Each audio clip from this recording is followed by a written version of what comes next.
Right, now ni gychwyn. We'll kickstart, and I'd like to welcome everybody and thank everybody really for making the time to join us this afternoon to learn a little bit more about the support that's available in Ceredigion to help us as organisations, as agencies, to help individuals cope with the increasing costs of living and tackle the food and fuel crisis.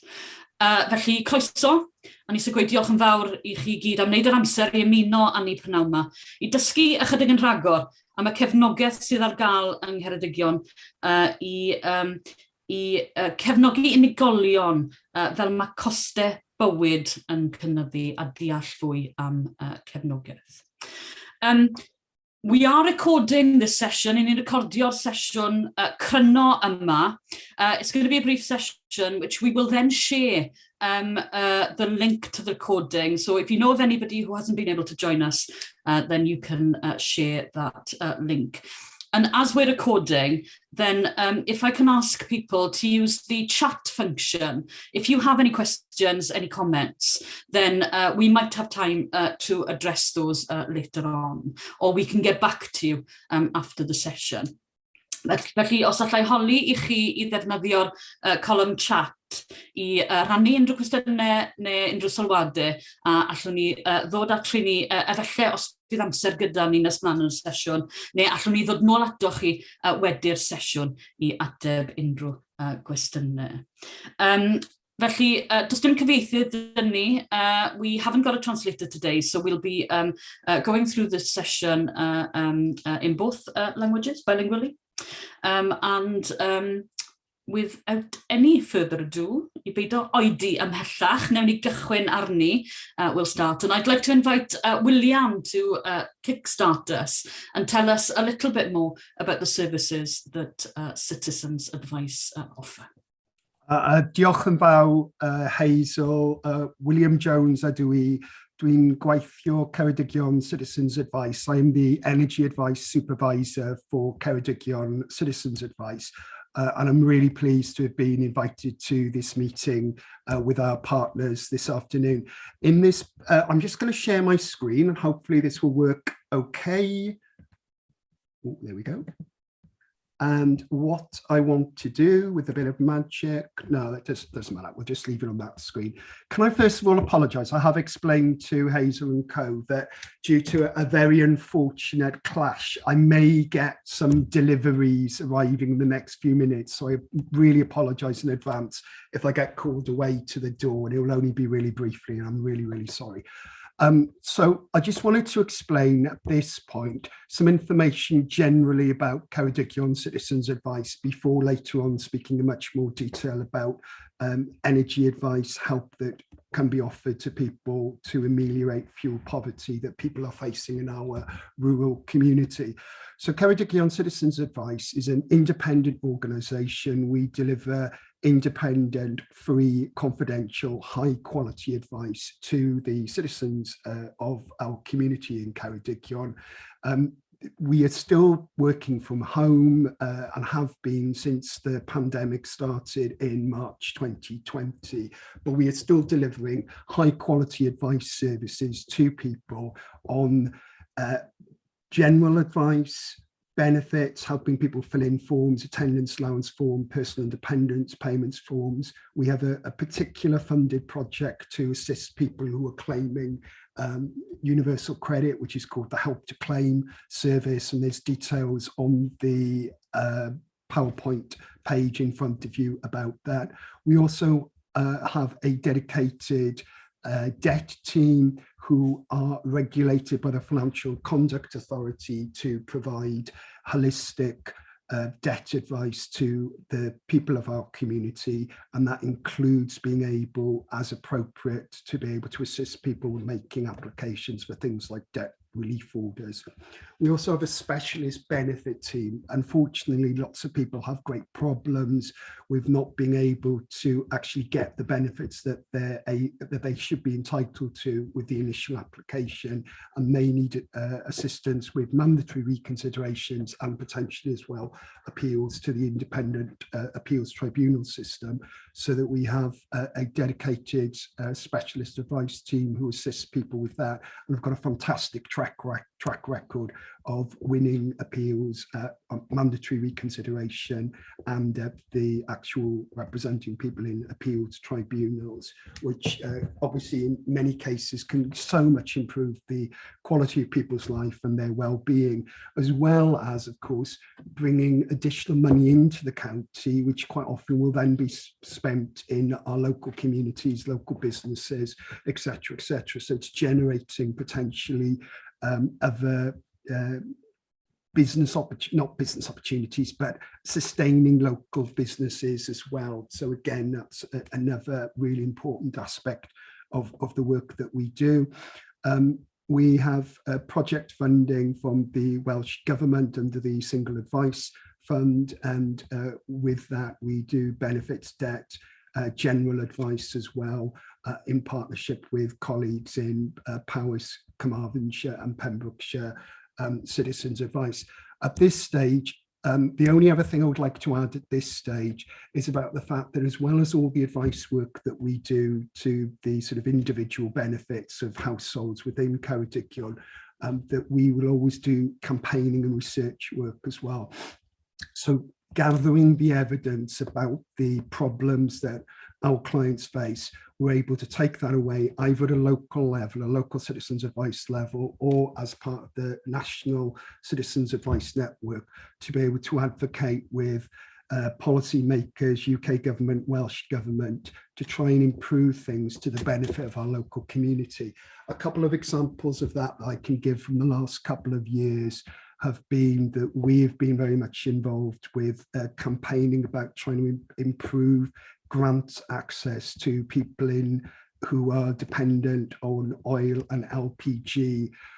So we've been involved with campaigns with the Welsh Government, which has resulted in now discretionary assistance fund payments being available to help people buy oil and LPG. And we've definitely contributed to that, lobbied the Welsh Government in a variety in formats and ways to introduce schemes like that. And another example on a broader point is to do with one of the things that really affects our community, about the closure of banks and the lack of cash availability. We were involved with the Financial Conduct Authority, meeting with the chairperson of that, with other partners in the county, and with facilitated by the county council as well, to be able to directly explain to the chair of the FCA the impact that these closures of banks have on our local community and the additional costs that it might add. All these sort of rural premium issues that the people of Ngheredigion face. So there you go. That's a really quick overview of the kind of work that we do. I hope that's okay. I'm very happy. If there's any quick questions on that, very happy to take questions now, or if not, I will hand you back to Hazel and I will stop sharing my screen. Thank you. Diolch yn fawr iawn, William. Thank you very much, William. Fydd William nôl gyda ni yn ail rhan y sesiwn prynawn yma. William will be back on screen for the second part of this afternoon's session to give us and share a little more detail about the services that Citizens Advice provide and the way we can support individuals in Ngheredigion. Felly, symud mlaen at Catherine. Mae Catherine yn mynd i rhannu ychydig o wybodaeth pellach gyda ni ar beth sydd ar gael yn Ngheredigion. Eto, defnyddiwch y column chat os bod na unrhyw gwestiwn neu sylw gyda chi. Pass over to Catherine now, who will tell us a little bit more about the services that are available in Ceredigion, and please use the chat column if you do have any questions or comments to make. Catherine. Diolch yn fawr, Hazel. Prynawn da pawb. To those who don't know me, I've put my title and contact details up on the screen.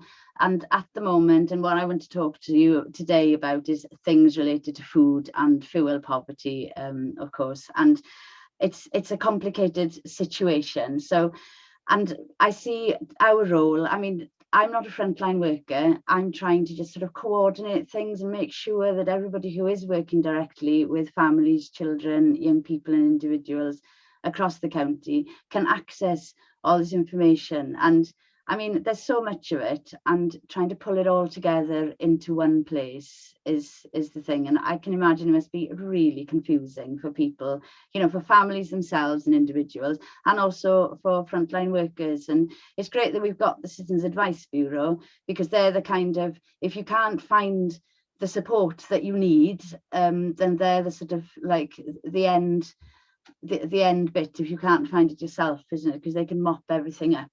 So I'm going to sort of sweep through everything that I found out of, and if there are things I've missed out, or things that you know about, or things that the County Council you feel should be doing more of or better, or please put it in the chat. So we'll start off then with what we've got on the County Council website. So we've got a list, I don't know if people know about this, the grants and assistance for individuals in need that we've pulled together. I tried to make this interactive thing where I could click on my slide and just scroll through the website directly, but I'm not techy enough to do it. But if you Google grants and assistance for individuals, neu grantiau chymorth I unigolion ar wefan Cyngor Sir Ceredigion, you will arrive at this page, and it's just listed all the grants and support that I could find. You know, not the stuff that the government are providing, but things like the Biscuit Fund, BBC Children in Need, the Vicar's Relief Fund. So hopefully, if you're trying to find additional funding for people in crisis, white goods, things like that, that should be there on the website. And there's also a link to the Carvo website, which provides grants to individuals, and Business Wales website that provides support for businesses. And of course, on Turn to Us, the top link on the list of green things there, they've got a grant finder themselves. You can put in the eligibility, you know, if you're working with an individual, you can put in their age, their profession, the area that they live in, and that'll bring up grants that may be able to support them. So that's really handy, which you probably know about. And then the next bit, then we've got the benefits page. We've got a benefits page on Ngheredigion website, but we've also got a COVID-19 benefits page that because there's been so much extra support, and again, so much, it's really confusing. So we've tried to pull everything in one place there. So there's a list of links again. And again, you know, if you can't find anything yourselves, it takes a lot of time, obviously Citizens Advice Bureau are there. And then the last page I wanted to flag up with you is information and resources for the community. Again, Google it, gwybodaeth ac adnoddau ar gyfer y gymuned. And this is trying to pull together the list of food banks. The grants and assistance for individuals in need is included in there. Grants for support groups, guidance for community venues, feminine hygiene products that we're giving out for free at the moment, thanks to a Welsh Government grant. And lots of other areas of support as well. And there's lots of links, you know, when you go on a website, and then there's useful links next to it on the same page as well. So there's, you just end up around a rabbit warren sometimes, I think, of what there is available. But you know, there are families who are really struggling, and there's got to be something there that will support them. So that's sort of trying to pull things together into one place. And then what we also have on our website is information about Ceredigion oil clubs, Club Cozy. So they can help save save you money. They're run by community volunteers, and they all run their groups a little bit differently. So Manon, who's on this call, has been contacting all of the oil syndicates in Ceredigion to find out a bit more about them and how you can order from them. So Capel Iwan Fuel Club, for instance, they've got 60 people in their group. You can email Sally, whose details are on the website here on the link, which won't work because it'll take me to a different page. They've got about 60 people on the in the club. They put orders in 4 times a year, and members are given 10 days notice to pay, and she'll give the dates in advance to members when she's ordering, and the minimum order is 500 litres. So it's basically bulk buying of oil, so it's cheaper. Then we've got Cynarth, who passes orders on to Lloyd Thomas in Adbar and Newcastle Emlyn. We've got Cletwr up in North Ceredigion. They order oil on a quarterly basis in January, April, July and October. So you join that oil club, they'll send you an email 3 weeks in advance to say they're going to place an order and how much do you want. And then there's Cwm community. They put an order in on the 24th of each month. They've got a monthly newsletter, so they inform members of different prices. They do things online, but they do have newsletters as well. There's Wellinfach Oil Syndicate. Emails are sent to all members about 4 or 5 days before the end of the month, asking if they want any heating oil for delivery in the next week or so. And also they'll do emails and phone calls. And then Llanelwy Brefi, they've just put an order in for the autumn. The next one they'll be putting in January, and they tend to put in every 3 months. And inquiries there go to the New Inn pub. So it's a good sort of place to go to find out what's going on as well. Llangeitho then have got one, Emlyn Adpar, as I mentioned earlier, and Pennant collect orders, but then they put everything through Wellinfach Oil Group. So it's all sort of set up by community members, volunteers. There's probably one in your local area, but if you feel there isn't one and there's a need for one, get in touch with myself in the council or with Hazel in Carvo, and we can help set one up in your community. I haven't mentioned this to you, Hazel. I just thought that was a good idea, and I thought, SOU, that would be the way to go with it. So that's a way of saving money on fuel, because with the cost going up and up at the moment, and worth checking out to see if there is one covering your area. What we've noticed as well is there may be one that says Cwm Coy, and you think, well, Cwm Coy is tiny, but look at the area they cover. So they might cover a lot broader area than what it shows like in the name. I also wanted to mention the winter fuel support scheme, £100 for households where one member of the household is on certain benefits. It's been in the news a lot. And what Welsh Government usually do is they make an announcement in the press so everybody knows what's happening, and they give us about 2 days warning beforehand. So then we get lots of inquiries about it, and we haven't set everything up yet. So everybody knows about this £100 one-off payment. I put the list of benefits that people are in receipt of that make you eligible. So our benefits team at the moment are going through the council database to identify who is eligible, and then they will contact them directly and invite them to apply for it. But no system is foolproof. They're developing a specific web page at the moment so people can make a claim, and that should be live from the 13th of December. So if people you're supporting haven't heard from the council from the 13th of December and they think that they should be eligible, have a look on the council website, see if you can find that web page, or if not, just put an inquiry through our Click contact centre to either check that you're eligible or find out how to make the claim.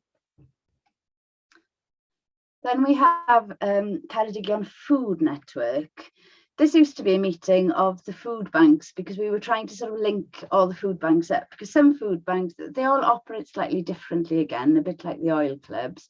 Some food banks are doing really well at the moment and have lots of surplus food. Others are maybe lacking in certain items. So we're trying to create this food network so they can speak to each other, and they're keen to do that as well. So they can swap items and cover more of Ceredigion and reach out to more people. So it was just the food banks. But when we started meeting and talking to people, there are people who are cooking hot meals in the community, which gives people opportunity to socialise as well. And there are people, particularly in the summer, not so much now, that are growing food in the community. So you can either go and volunteer and help to grow the food, or you can find out where that food is and you can go and pick it, because there's no point growing all this food if people don't pick it. And then there are people who run cooking sessions on, so you can learn how to cook on a budget. And I know there's a couple of food banks here, family centres here today who run that kind of cookery sessions. And you know, it needs to broaden really to more than food banks. And I've put that quote on there, one of the growers in Lampeter, who said that she's keen to support the community food growing projects and low cost, no cost meal provisions. And the main reason she started growing food was because she was raising 3 children on her own on a very low income, and it made an enormous difference to their budget. But, you know, how do you start, and do you have land, and, you know, what do you do with the food once you've grown it? So there are lots of groups now that are starting to develop who are building on this. So trying to reduce the reliance on food banks really, or supplement what the food banks are able to provide. So the Ceredigion Food Network meets 4 times a year, and Ellen Jones and Ben Lake join the meetings as well, because they want to keep an eye really on the situation. It's their area, it's their constituency. So there's a really good link there to, like William was saying, it's not just the provision, is it? It's the campaigning, it's letting people know what's happening and trying to actually change the situation so it's not staying like this forever. So we did have some food poverty grant monies down through European Union Transition Fund, and this money, I'm sort of using the food network to let people know that the grant is available, and we've distributed around £130,000 of that grant out to people at the moment. So the reason I'm doing this really is that I'm coordinating Ngheredigion's tackling hardship strategy on behalf of the Public Services Board. So this brings together public services and third sector services, so we understand what's happening out in our communities, and we can work together to address it. So we've got an action plan and a monitoring framework, and we keep an eye on sort of the hard data as well, of how many children are on free school meals, how many people are out of work at the moment, how many young people are out of work, so that it's to help us work together and try and stop the situation from getting worse. So we split the action plan into 3 separate areas. So the first one is essential living costs, which is a lot about what we're talking about today, isn't it? But then also physical and emotional well-being, because, you know, it's all hand in hand. And if you're cold, if you're hungry, if you can't pay your bills, then your physical emotional well-being is going to go down. And if that's high to start with, you can look for making sure you're getting all the benefits you're entitled to, find out if there's any grants to replace your cooker or your fridge, you know, reach out to your nearest family centre or lunch club to see what support there is out there. And then that's the third pillar then, is access to services. We need to make sure that people are able to access these services and inform people of what is out there and what support is out there. So this is a bit of an example of the action plan really. So, because, you know, we get the reputation, don't we? We're a bit of a talking shop. What do we actually do? People are doing stuff, you know. So we've split it into what we're doing now, what we're doing next, what we're doing later. And this is just 2 out of about 65 different actions in there. And it's diverse, you know. There's the housing services, looking at the Warm Homes Fund, the Eco Flex, the Nest grant to reduce the cost of heating your homes. so that the bills are lower, so you've got more money for putting food on the table. And then Area 43, like I said, is public services and third sector services. So Area 43 are supporting young people who are facing financial hardship and developing their new youth cafe in Cardigan at the moment. And this action plan and all the stuff that's happening in it gives people an opportunity to say, oh, so-and-so is doing that and so-and-so is doing that. So there's the opportunity to link up and make the most of what we have got, which is limited. And then there are specific targeted things like the carers unit, you know, support for unpaid carers who've really had a tough time through COVID. And you know, we know that families with disability within the families are on a lower income and struggle more than families without disabilities. So every unpaid carer has a legal right to have a needs assessment. So you know, if you're supporting people and they're struggling, are they an unpaid carer? Have they had a needs assessment? And that will look at a range of areas where they may have needs, and you'll get information about support groups and where to go for benefits advice. So for instance, there's monthly support groups for unpaid adult carers in Borth, in Tregaron, in Aberaeron and Cardigan, and the young carers support group. I know Vicky's on the call because she just asked me about that carers grant that I mentioned at the beginning. So there's support for young carers as well. And it's that getting together and talking to people in a similar situation as you, and knowing what support there is out there and how to access, and having support to access it as well, because if you're knackered, sometimes you need support to access what's available. And then there are the Carers Information magazine comes out regularly. You don't have to have a needs assessment. You don't have to talk to the council or go to a monthly support group if you don't want to. You can just have the magazine, and that's full of information about people in similar situations as yourselves and what's around there. And then there's events and training that goes on as well. And I had a look to see the next ones are coming up. There are a couple about self-advocacy and things, but there's a Cardi's Guide to Energy Saving on the 11th of January, and that's an evening session from 6 till 7, and that's going to cover grants, priority services register, saving on your electricity bills, changing tariffs, heating your house correctly.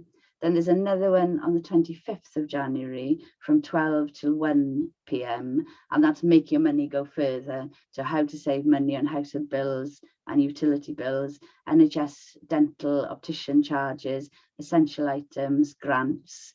And those are online workshops, so it's easier to access if you can get online. We do have some laptops and support to help people get online as well. So contact us about that if you're working with people who can't get online, to make sure. I mean, some people just, there's no internet in their area, but if it's poor internet or they can't afford the credit or they haven't got the equipment, we can support with that. And I put the link here, so if you Google support for carers and Ceredigion Council, that should come up, or cymorth I ofalwyr in Welsh. So there's lots of groups and community support out there, and we use these groups, you know, Carvo use them, the council use them, the Welsh Government use them to get all this money down into our local communities.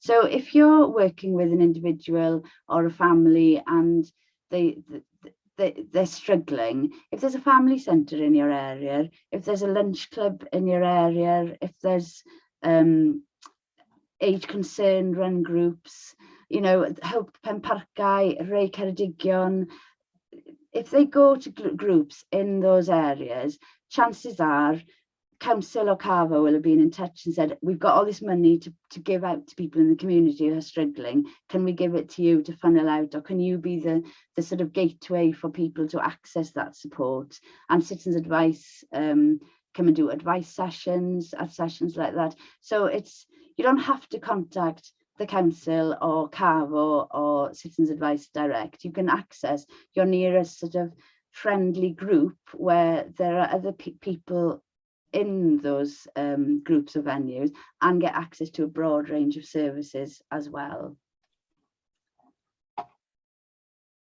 And then, of course, there's Dewis Cymru and Info Engine.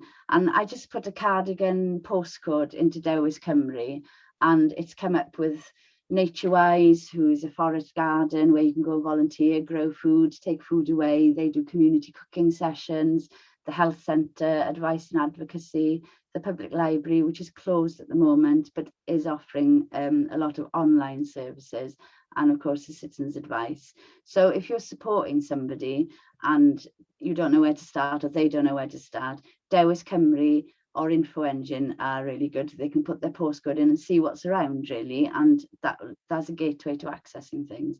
I kind of feel that I'm teaching grandmothers to suck eggs to a lot of people on this call. And then I put bills into Info Engine and location Aberystwyth, and came up straight away with Flying Start, Talk, Learn, Do money sessions and Citizens Advice again. So, you know, it's worth having a look at them. There we are. That was a quick run through of what's there. Like I said, if I've missed things out, or there's things, why aren't you talking about this? And why haven't you got this information on our website? Please let me know. And these are my contact details. Diolch yn fawr. Diolch I ti, Catherine. Thank you very much. We've had a couple of inquiries about sharing the presentation. Are you happy for us to share the presentation? Fantastic. Yeah, so we'll get that out to everybody. And just to add to some of what Catherine has shared, mae 'na digon ar gael yn does e? There's a great deal happening and a great deal on offer in the community. In terms of the food banks, I know, Manon, you're updating the details at the moment, aren't you? But most of them have really active Facebook pages. So always an idea to double check the latest information. Most work on a voucher referral basis. So if you're not already registered as an organisation that can give the vouchers and make referrals, then please get in touch with those food banks to make sure that you are. Os nad ydych chi ar y rhestr I gallu wneud unrhyw fath o referral mewn i'r banciau bwyd, felly cysylltwch â nhw I wneud yn siŵr bod chi'n na. I ni hefyd yn CAVO wedi cefnogi cwbl o banciau dillad in CAVO. We've also funded a couple of clothes banks in Ceredigion. There's one that's just about started in the community hub in Borth, mainly focused on children. There's an established one now in Llandysul, again focusing on children's clothing, part of the Ffynnon project. Mae project Plantos gyda ni yn Llandysul sydd yn rhannu dosbarthu dillad plant fel rhan o cynllun Ffynnon. And we've also got dillad dwywaith in Aberporth as well, which I think was our first in Ceredigion. As a few of us have mentioned, we've not been out and about very much recently, but we are aware that there are a few coat racks in places in Aberystwyth at least, so that is still happening. And dillad dwywaith is through age, all age as well in Aberporth. And one of the comments that have come up, Catherine, is around the fridge scheme in Aberporth. And I think it'd be really important for us to include the Aberporth fridge scheme in the food network, because I know that there are a few other communities looking at community fridges at the moment. So it'd be really good to get them involved in the discussion, an important part. You know, I was just replying to Steve's comment there on the chat, and I have spoken with Anne in Aberporth Community Fridge, Sue, about the Ceredigion Food Network, and asked if you need any additional funding from the food poverty grant, and you didn't at the moment because you just set up. I actually found you because I just read in the Cambrian News and there was a contact thing, so I rang straight away and said, "Who are you?" I do Food Network, so I'm always actively looking. So that's that's in the pipeline. fwy o gefnogaeth I gyfalwyr hefyd. If you're supporting carers, then the Credi team have access to financial support as well, up to £300 per carer through the Carers Trust Welsh Government. So contact Mandy and the team as well. And I'm sure they work very closely with the carers unit. So I'm sure their details are up there as well. Felly, yeah, digon yn digwydd. There's a great deal happening. There's a great deal of support out there. So it's really important that we have the right contacts to be able to make sure that the individuals that we're supporting get the support that they need. Apologies, postman. Nawr, os allwn ni symud mlaen i'r sesiwn nesa gyda William. William's going to take us through a bit more information, a bit more detail of the Citizens Advice Service. Diolch. Unfortunately, my post still hasn't arrived, so again, my premature apologies if I have to go off and sort that out. Okay, so I'm just going to put the presentation back up. Great. Okay. I just want to add a couple of points to some things I said earlier before I start talking in more detail about energy and fuel poverty and the help that's out there, which is what I'm going to focus upon for the next 30 to 45 minutes or so. Just to add a couple of things was that we have got, in partnership with some of the community hubs that you were mentioning, like the Borth Community Hub, Ray Ceredigion, Penparcau Hub, Community Centre, sorry, and the Camfan in Lampeter, we have had a project called Rural Reach, and we have tablet computers at those venues, so that when those venues are open, with the assistance of staff there, vulnerable members of the community who may be digitally excluded and may lack confidence in telephone calls as well, can have digitally supported video appointments with our members of staff. So that is another possibility that people can have.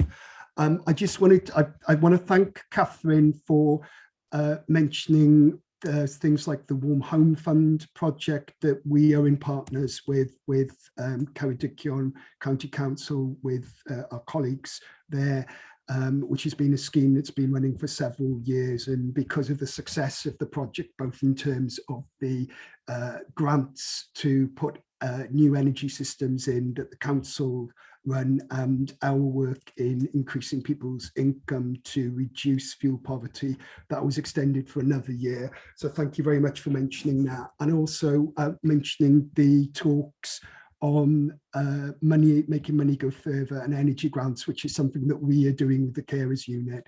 And if any, there's actually a video of the making money go further on the carers, I think, website, but it's also, they've got a YouTube channel. How exciting is that? They've got their own YouTube channel.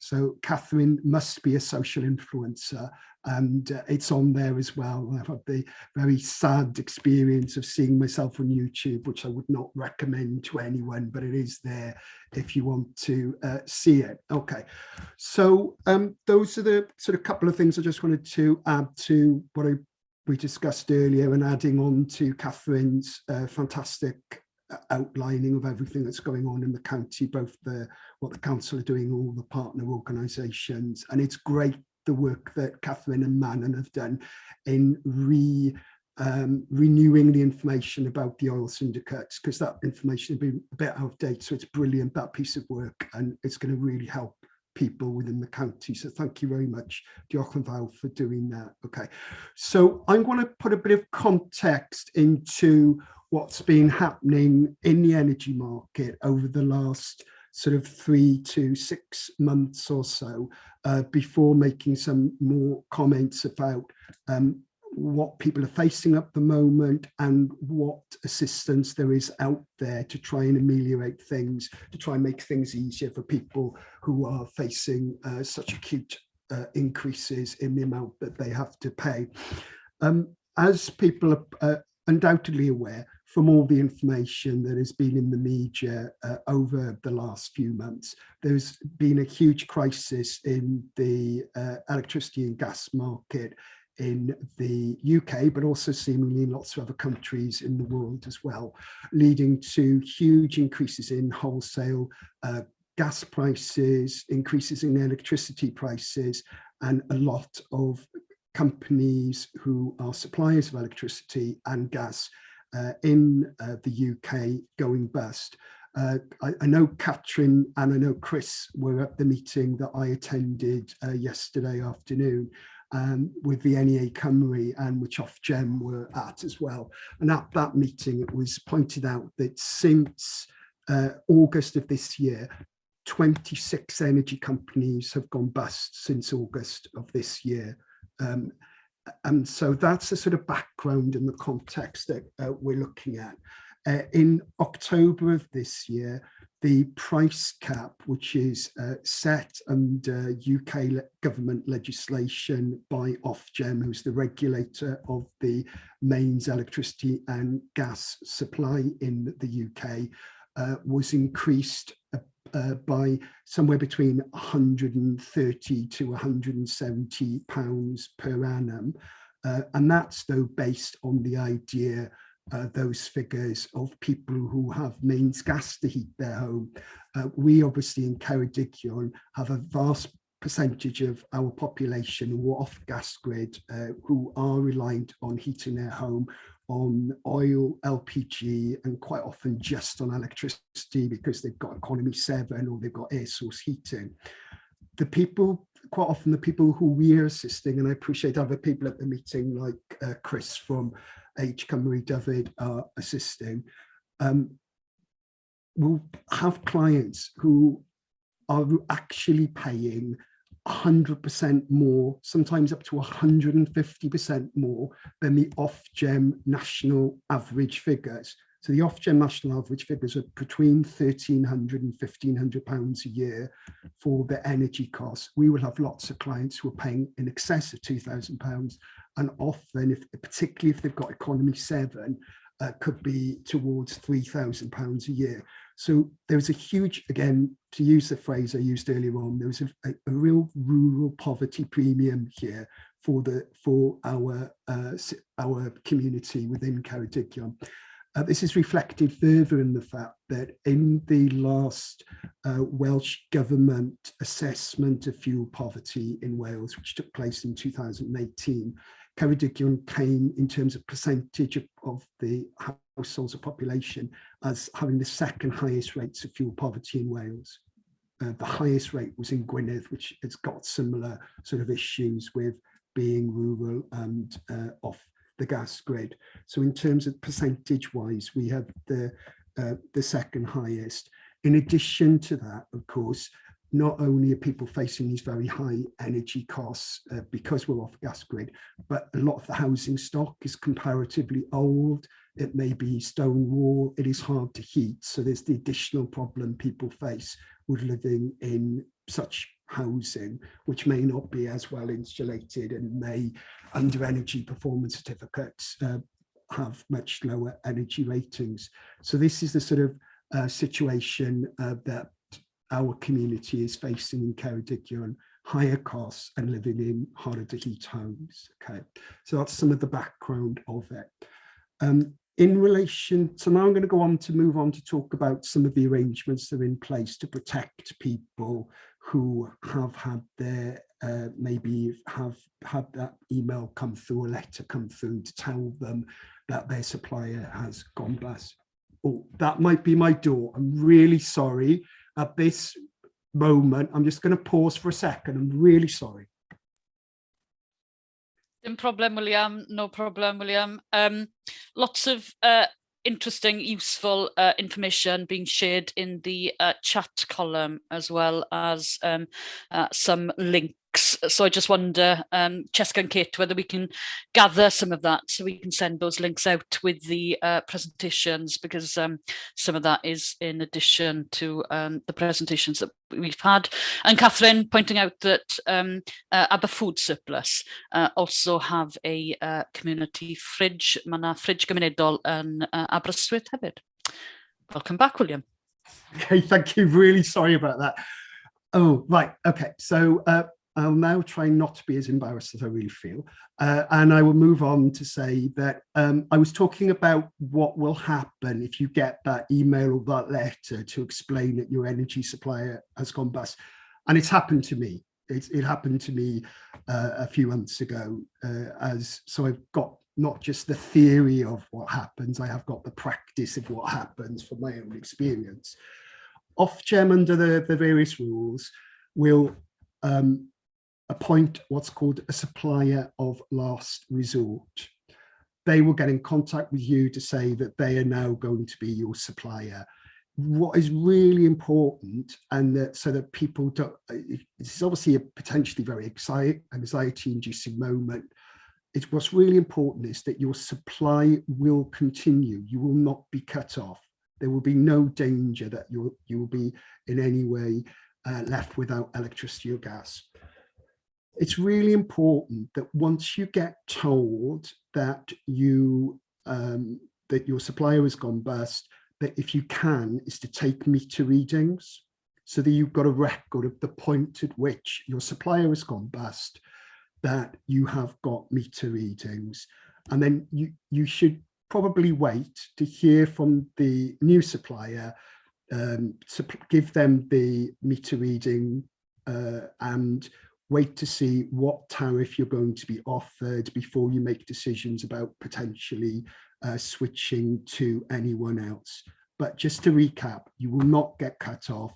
Please take a meter reading and wait and actually interact with any communication that you have, or seek advice from somebody like Citizens Advice or H Cymru, David, to help you if you need help with interacting with the energy company. The tariff may change. So obviously with the tariff that you were with your previous supplier, and quite often the suppliers who have gone bust have been quite small suppliers who are probably offering really good deals to try and get custom. So the likelihood is that your tariff is going to increase. You will be offered a particular tariff. It definitely will not be above the Ofgem price cap, but there is a risk that the tariff that you have will be increased. Unfortunately, if you were somebody who would apply for the warm home discount and your supplier has gone bust, that may be lost. It all may depend on who you've been switched to, but that may be lost. In one circumstance has already happened. The supplier who's gone bust has been so big, which is bulb, that this mechanism of a supplier of last resort has not been used because of the fear that by transferring such a large amount of customers to another company would actually put the new company under huge pressure as well, and could create essentially a kind of domino effect of other suppliers going bust. So they have got an alternative thing that can happen, which is called a special administration for a company that goes bust, and that's what's happened with Bulb. They've been put into special administration, so people with Bulb may still get bills with Bulb, but referring to the fact that there is special administration in place. But at some point in the future, when the market is slightly has more stability, they may then look at either trying to sell the Bulb business as it is now, or passing on to other suppliers. Please note that the UK government support them, that supplier of last administration, the special administration procedure, and they will be putting some funds in to keep that going in the meantime. So that's the sort of background to what is going on at the moment and what to happen what to do if your supplier goes bust. Okay, I'm just going to move on. So within the current climate, most people, if you're not already on a fixed deal that you were on before the crisis happened, and you're still on that fixed deal, which is going to be probably much cheaper than the price cap, and is going to be much cheaper than you can get with anybody else, so you should stay on it until it ends. Most other people are likely to be on the price cap. Normally speaking, we do a lot of work over years about helping people switch supplier using our comparison tool, which is at the bottom of this particular page of the presentation. And we can, historically, we will have often saved people £200, £300 by helping them switch supplier. At the moment, and very counterintuitively, if you try and do a comparison, the actual price that you would be offered on a fixed deal is going to be higher than the current price cap. You would have to actually pay more money to get a fixed deal. The reason why that's happening, and why the market is in such a difficult situation, is because even since the last price cap was put in place, there's been huge increases in the gas prices again. And the expectation is that when and I'm sorry to break this bad news, if you weren't aware of this, I'm really sorry to break this bad news, but the expectation is that when it comes to April of next year, when the new price cap comes in, unless the rules change in the meantime, which I'll move on to in a second, that there will be a huge increase in the price cap from April 2022. Again, various people at this meeting were at a meeting yesterday where it was being projected that that increase could be between about 300, could be up to 300, maybe as much as £500. Okay, and again, that's not taking into account that where predominantly we live, lots of people may be only electricity only, so they might be having a bigger increase. They might not, but they might be having a bigger increase.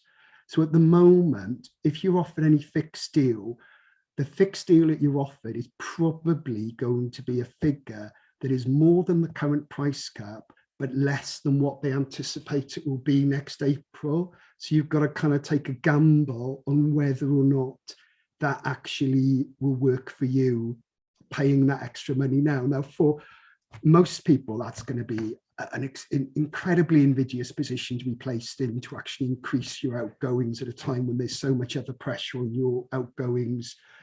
Inflation is rising and everything else, let alone for our clients who will be a lot of people on fixed benefits, on means tested benefits, may have just experienced the £20 cut in universal credit. So their income is going down at a time when their expenditure is going up anyway. So for most of our clients, they probably are going to stay on the price cap and see what happens, because they probably don't have any other, I'm afraid, any other option. The one other thing that people can possibly think about, which may help them save a bit of money, it may not, is to look at whether or not you can change your payment method. Generally speaking, although there are these price caps in place, if you can pay by direct debit, you might be able to save a bit of money. And the other thing that people should do is actually check your bill, whether your bill is electronic or whether it's a paper bill, because on the bill, the energy companies have to say whether or not you can actually be offered a cheaper deal by the energy company that you're with. So it's always worth checking your bill, because you might be able, even if you're saving £20 a year, it's obviously better that £20 is in your pocket than the energy company's pocket. I just want to say a little bit about Ofgem, the regulator. After, again, this meeting that we were at yesterday, I was able to ask the chair of the of Ofgem, you know, what do they think about how they could potentially improve their regulation, and what additional powers they may need to try and avoid what's happened in the last few months happening again. National Citizens Advice actually published a fairly strong criticism of Ofgem and Ofgem, what National Citizens Advice sees being Ofgem failures and being not fully but being partially responsible for the fact that these companies have gone bust because there wasn't sufficiently robust and sort of auditing of the companies and rules in place. And basically the Ofgem chairman, in response to my question, said that they were actually having a trustee chair meeting of their board yesterday afternoon, and that they're going to be consulting very soon on changes to some of the regulatory practices that they take place, to see if they can have some of their powers strengthened.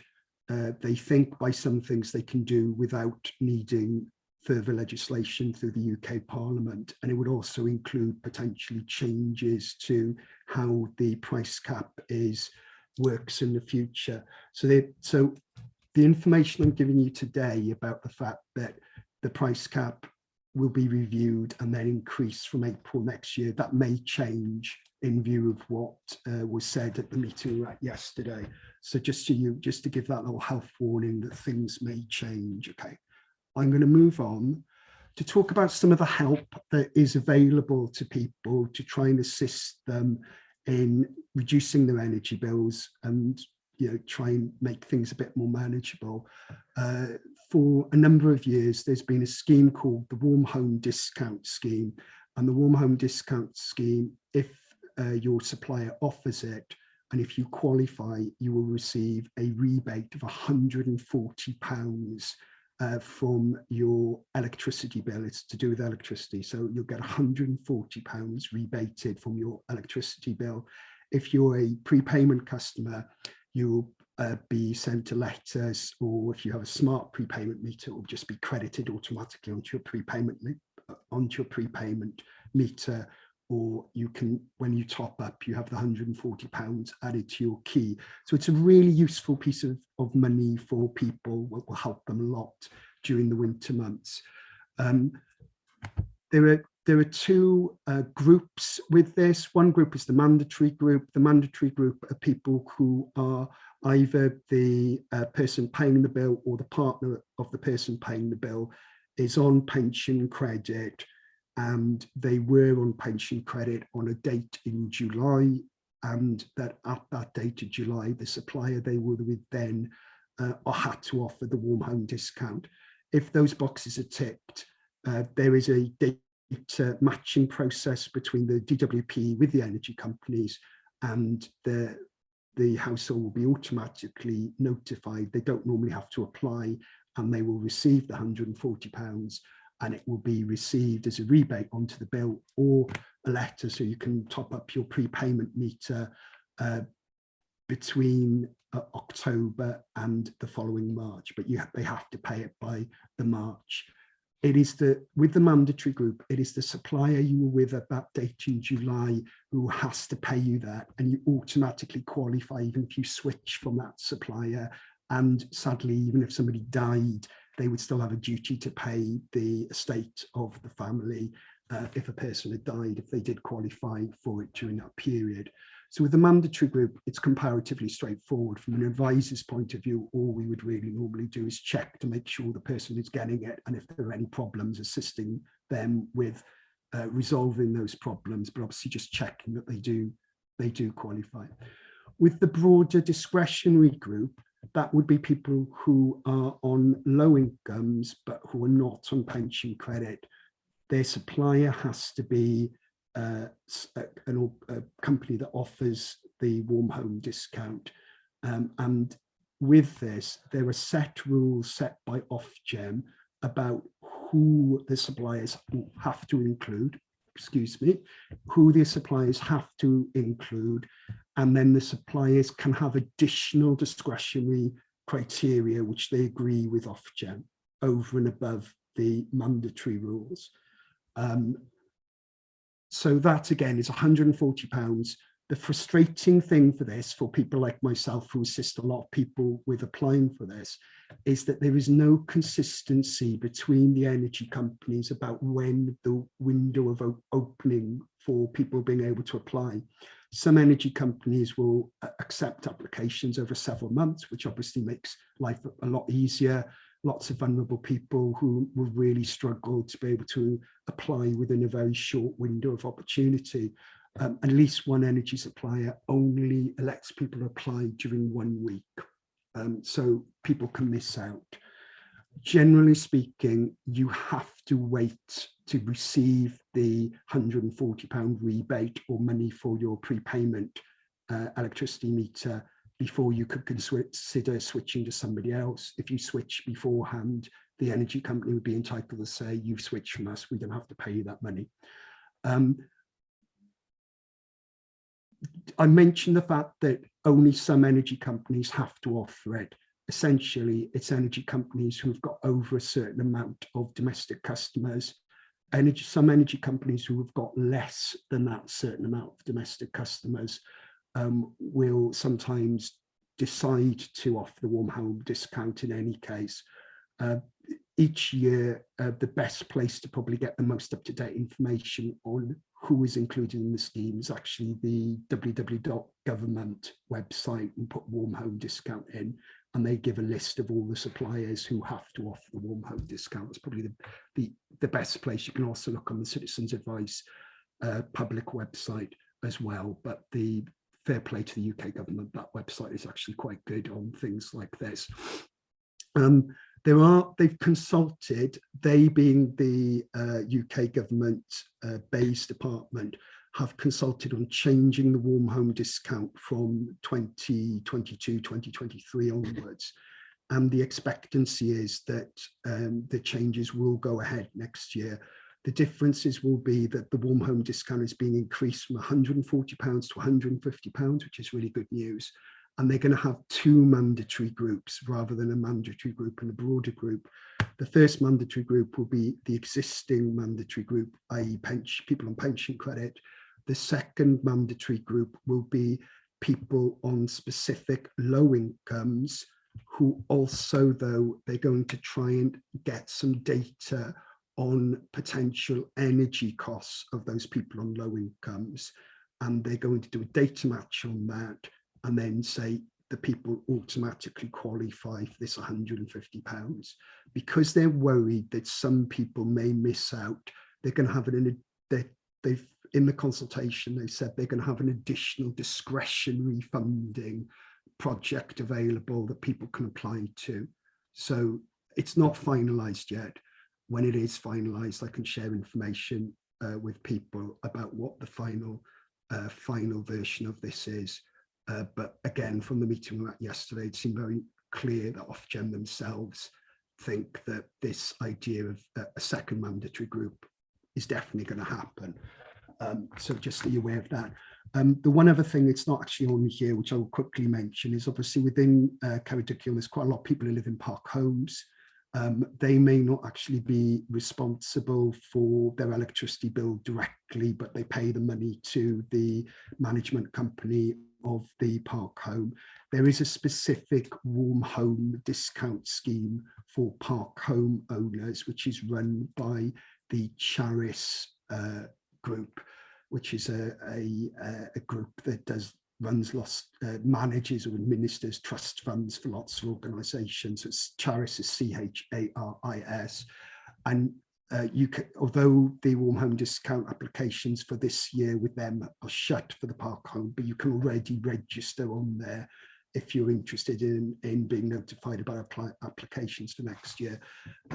It's unclear to me from the consultation, I don't think there was anything about park homes in there, so what changes will happen with that scheme for next year at the moment.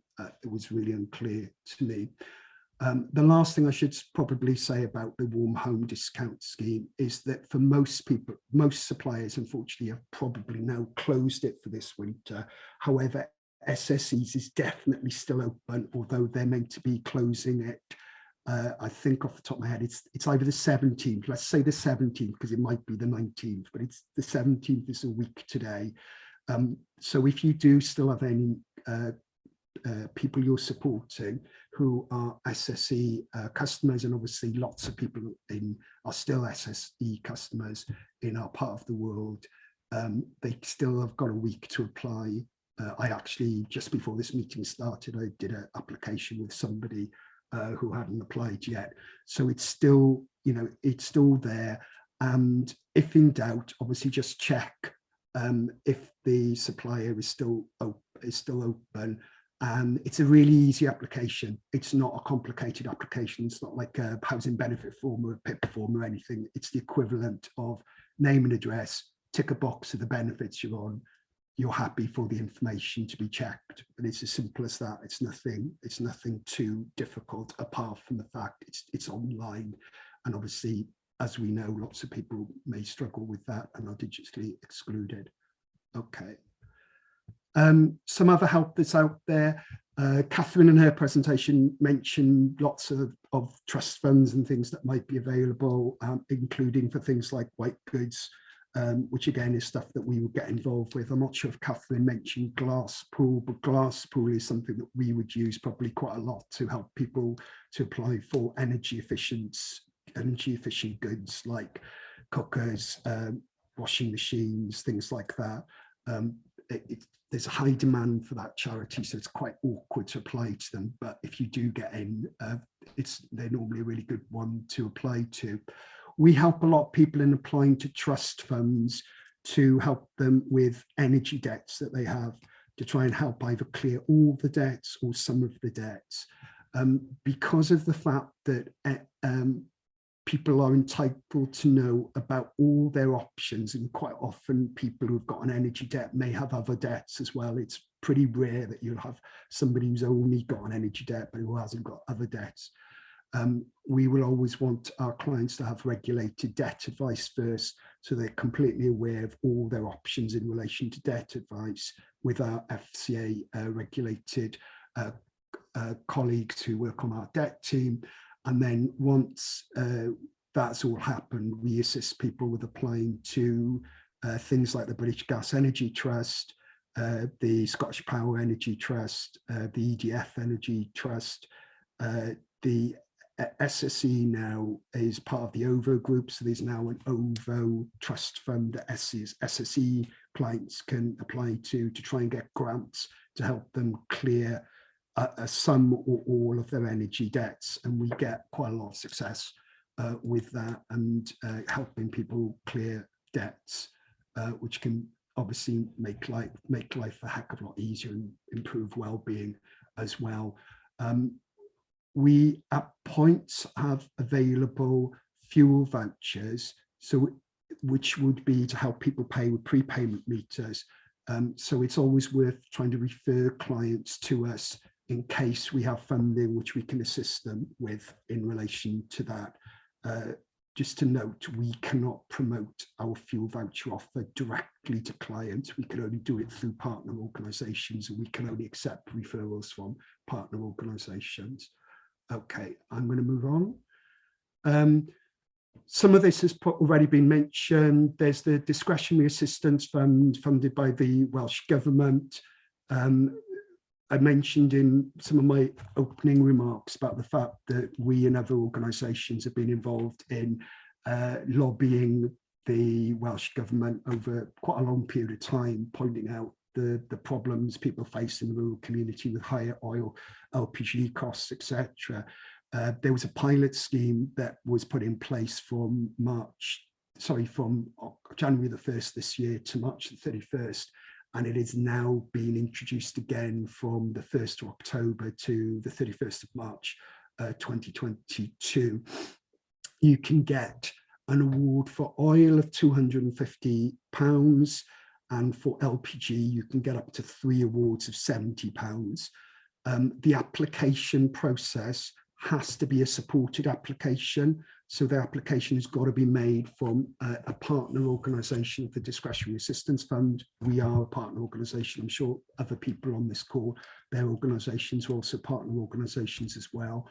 And essentially you have to email them and they will phone you back and you go through a comparatively speedy process of helping people apply, and they give you a decision there and then, and they transfer the money by backs into people's accounts.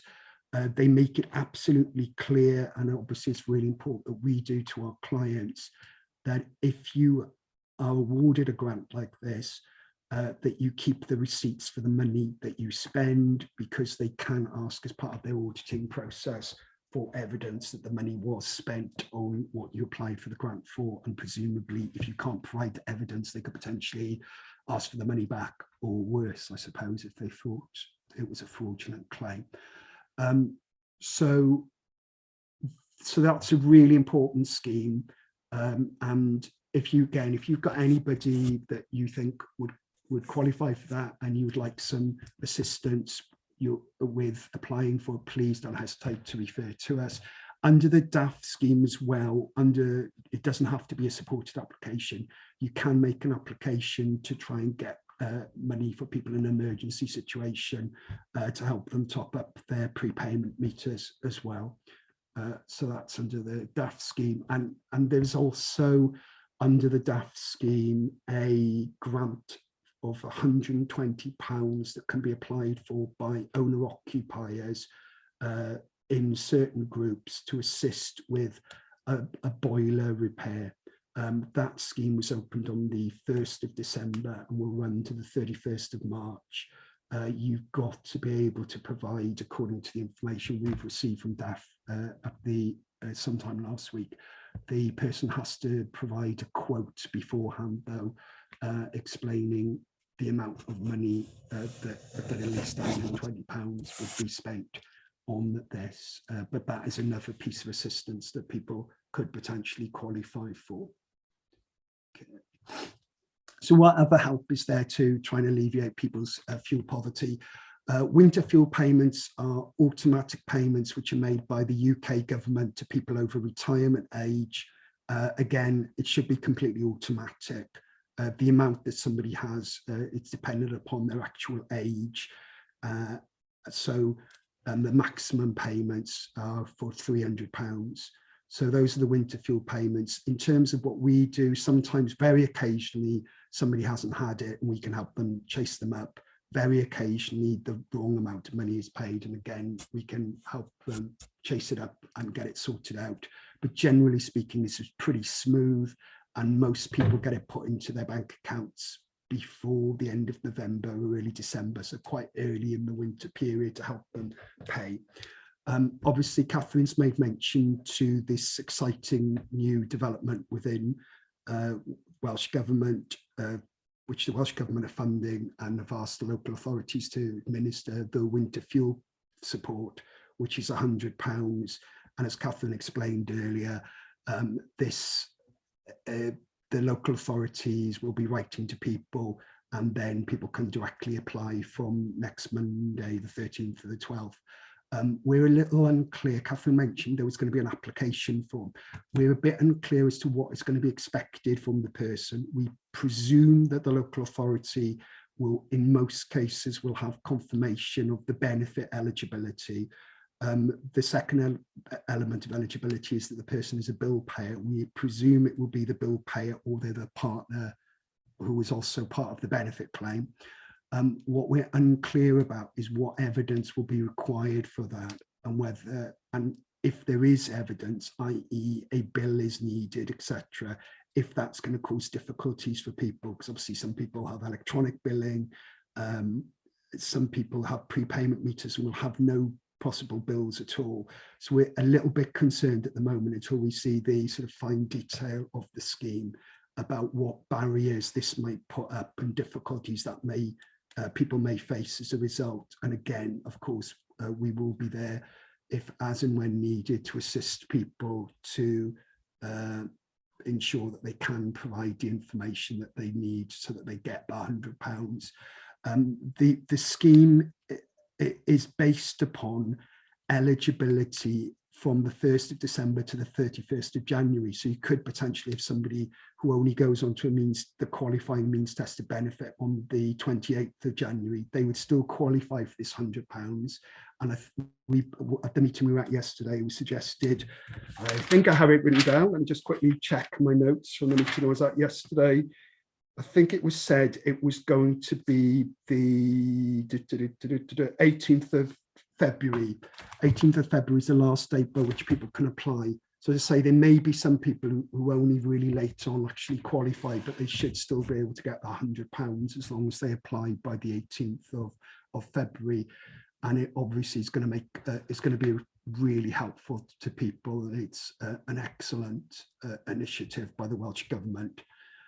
Cold weather payments are additional amounts that people can receive in means tested benefits if the weather has for a certain number of days is below a certain level between the 1st of November and the 31st of March. 2021 I've put there, but it should be 2022, of course, I apologise. And it's £25 a week. Nobody has to apply for this. If you qualify, they will know and they will add it to your payments, okay? So just so that you're aware of that. We have a lot of people, I put complex billing issues there. We have a lot of people who have complex billing issues that we can help and assist them with. And we, if necessary, we can advocate with the energy companies to try and resolve those complex billing issues. And in a worst case scenario, I suppose the matter would ultimately go to the Energy Ombudsman, and we would assist them as required to be able to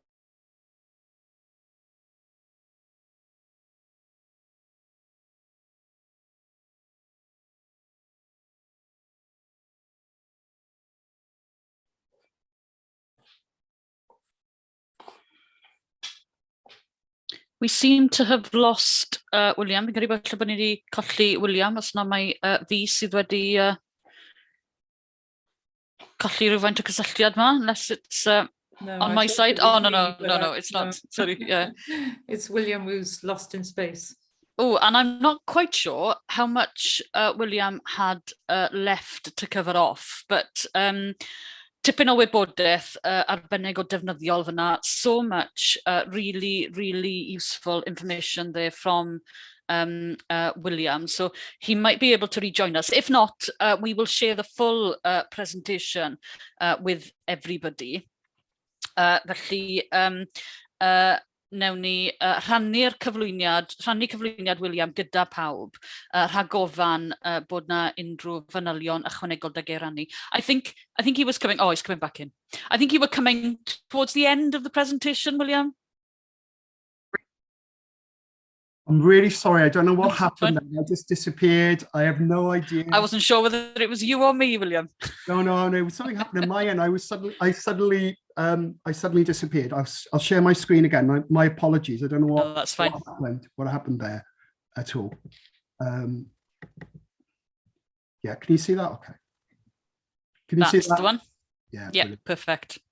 I'm kind of stuck. I'll just so what I was talking about before I rudely interrupted myself was that we can help people with complex billing issues. And we have quite a lot of success with that. A recent example would be a case where somebody had been told that he owed £1,600 by an energy company and actually he owed them nothing. He absolutely owed them nothing. It was completely outrageous that he'd been billed this £1,600.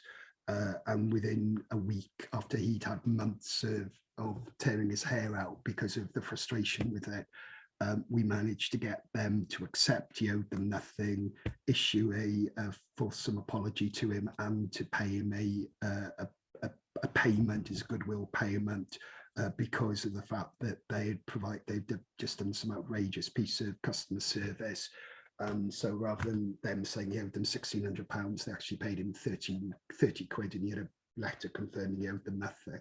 So that's the sort of thing that we can quite often get involved with. And, you know, obviously that type of stuff can really upset people. And, you know, that was a very vulnerable gentleman, and it was really causing him a lot of distress. So it again, if you've got any clients like that, if you're, I appreciate the fact that your organisation, some of the people at this meeting may be providing energy advice anyway, and this is the sort of stuff that you would do anyway.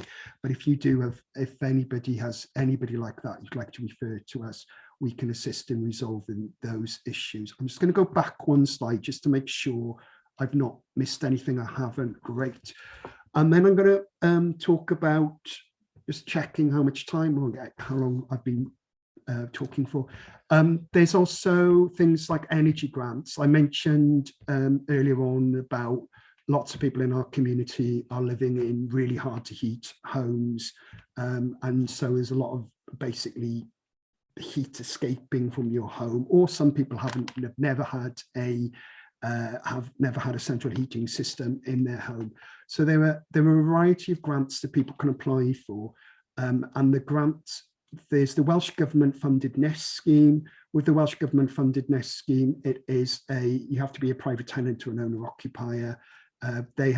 Nest have to evaluate that your home is energy inefficient, and either you're on a qualifying means tested benefit, or if you're not on a qualifying means tested benefit but you're on a low income, if you have certain health conditions which are recognisable as being a huge detriment to you if you're living in a cold, energy inefficient home. So cardiovascular issues, mental health issues, etc. Okay, and there's lots of information on the Nest government site.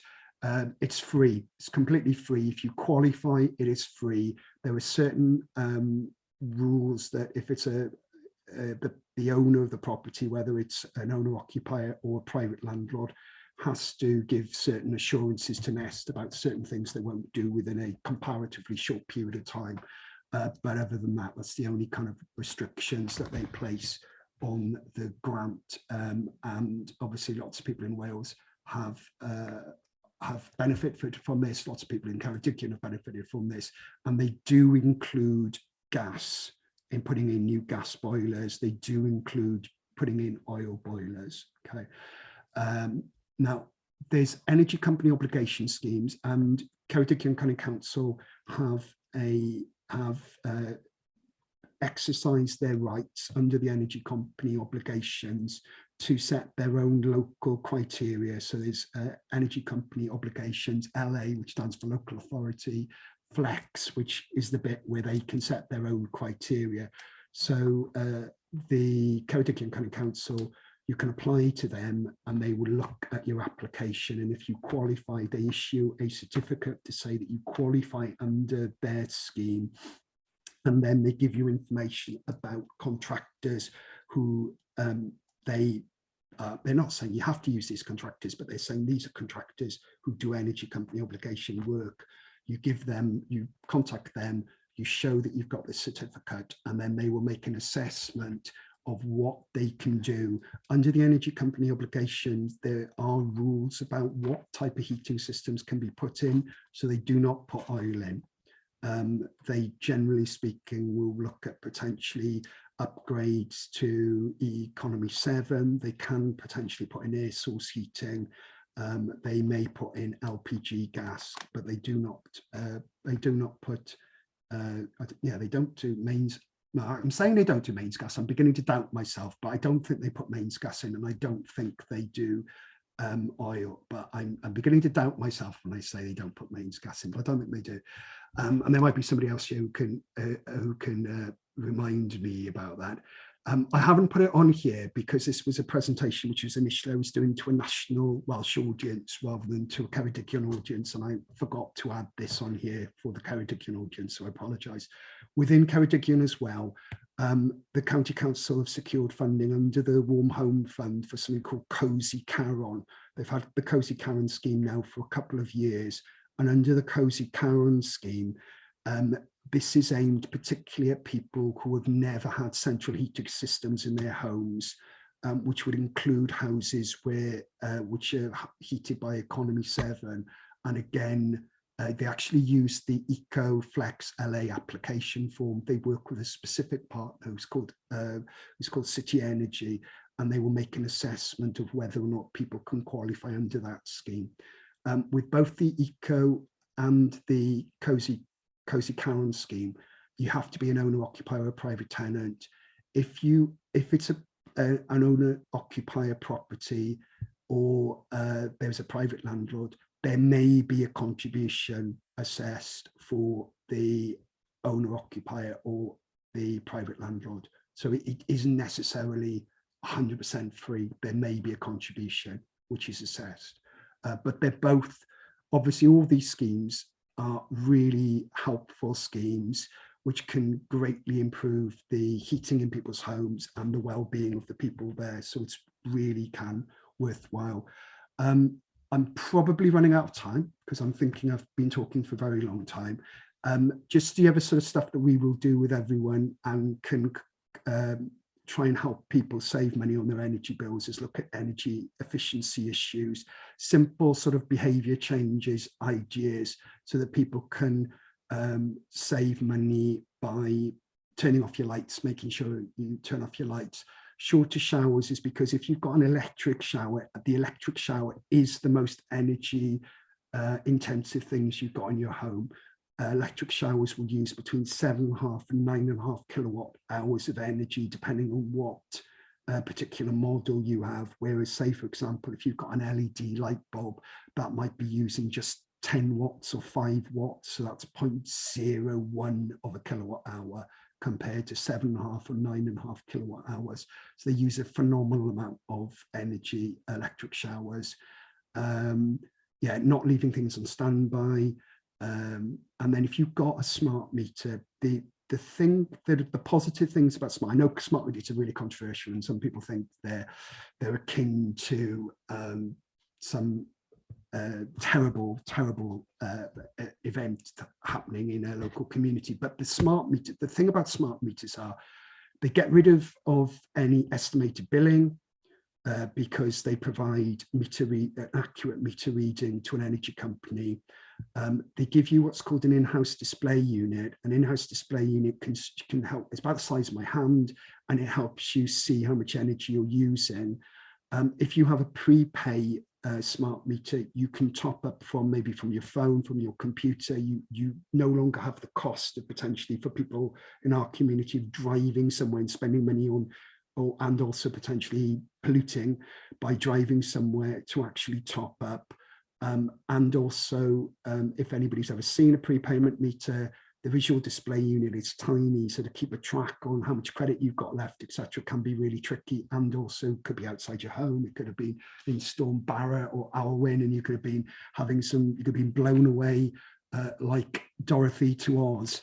Whereas now on the IHD meter, you can see on it how much credit you've got left, etc., etc. So it makes life a hell of a lot easier to actually manage. But that's not me saying you should have a smart meter. That's just me pointing out what some of the pros of smart meters are.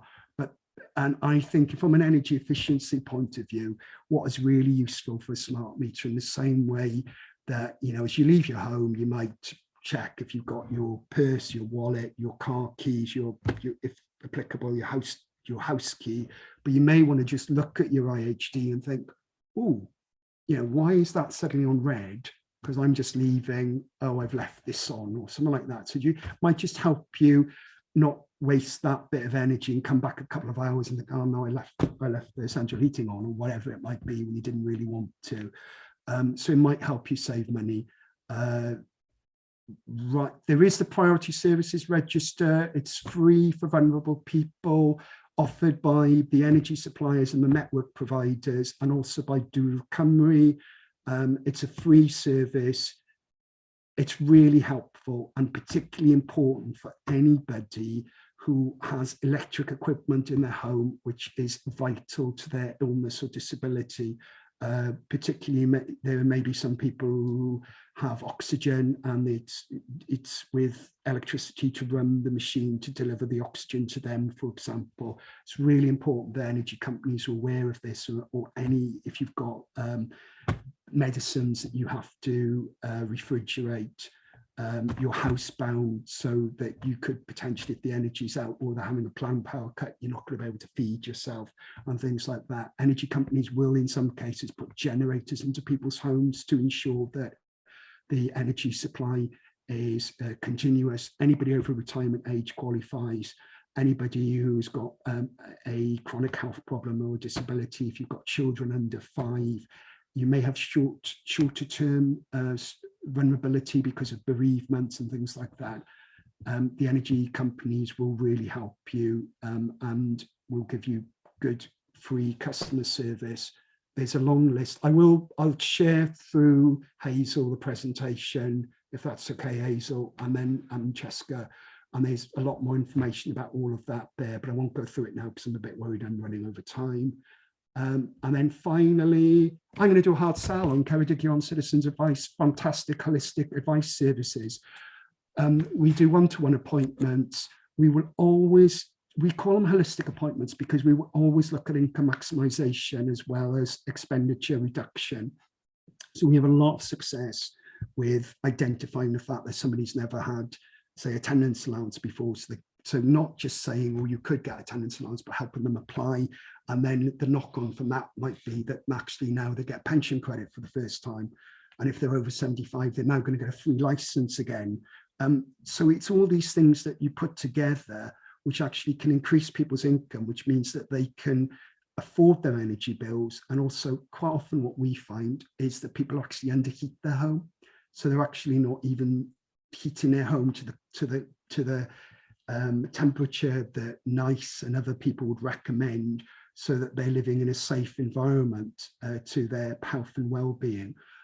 So that's why we call it holistic advice, because we look at the whole person and all their needs, not just a silo of we can help you get the warm home discount or we can help you save 20 quid on your energy bill. We look at everything, and we will do quite intensive casework with people to make sure that people get everything that they're entitled to. So we increase income, we reduce outgoings.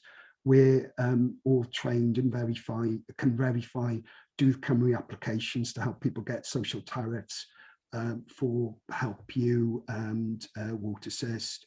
And we also like doing sessions like this. We do presentations, training sessions, etc. And very happy to do anything like that at all. And I think I've come to the end. So I'm going to stop sharing my screen before I accidentally kick myself out again. I'm really sorry about kicking myself out. That was such an accident. And having to run off at one point to get, it did come, so I wasn't lying, it arrived. So I did get something through. Unfortunately, it wasn't Santa, but anyway, but thank you very much. And thank you for your patience with me with the interruptions. No, thank you, William. Really, really useful and informative as ever. And take up William's offer if you need citizens' advice to work with you or to support or inform your client group. Then contact William. There was one interesting question in the chat column that I picked up from Elizabeth, asking whether Nest now helps self-employed with grants at all. That's a really good question. Historically, there's been an issue with Nest that they're really sensitive to whether or not your property is registered as for your business as well, and that they were rejecting people's applications, which was a real worry, particularly in our rural community where you've got people with farming and things like that going on as well with people's homes. So that was a real problem. They say that they are slightly more relaxed about that, but they do a check, so it is something that may come up, that they may say that they don't consider it to be a domestic property, and therefore, as they're only funded to assist domestic properties, they may refuse. If you're self-employed but you're on a means tested benefit, or you're self-employed and your income is below the threshold and you've got a member of your household who meets the health criteria and you meet all the other criteria, you should qualify. But there could be this barrier about, do they accept that your premises is actually domestic property or not? So it would be probably on an individual basis, I'm afraid. But if you do, Elizabeth wasn't there. So Elizabeth, if you do ever have clients who, people you're helping who are turned down on that basis, and we could certainly assist them to consider whether there's any challenge. It may not be a challenge, but we could certainly assist them looking at the individual circumstances. The council, I think, are not as strict on that as Nesta, and the council is certainly more obviously aware of our community and the fact that people who are self-employed may obviously have their homes as their registered self-employed address. So the eco option might be might be an option that would still work even if Nest doesn't work. Excellent. Thank you, William. Diolch yn fawr iawn. And thank you, everyone. A very informative session defnyddiol iawn, digon o wybodaeth. I also want to take this opportunity to mention that we also have grants at CAFO. If any of you as organisations, as groups, think of a project or a scheme that could help individuals tackle the increased costs of living, then drop us a line, let us know. We might be able to help find funding. Os bod gyda chi syniad fel grŵp neu mudiad a bod eisiau ariannu'r syniad na, wedyn cysylltwch â CAFO, mae yna grantiau gyda ni ar gael, so take up that opportunity. Felly, diolch I William a Catherine am gyflwyno. Thank you very much to William and Catherine for introducing and sharing information. A diolch I chi gyd am cymryd yr amser I fod gyda ni. Thank you all for taking the time this Friday afternoon to join us. Cymerwch ofal, take care everyone, and we will follow up with information and copies of the presentations as soon as we can. So have a fantastic weekend. Mwynhewch y penwythnos.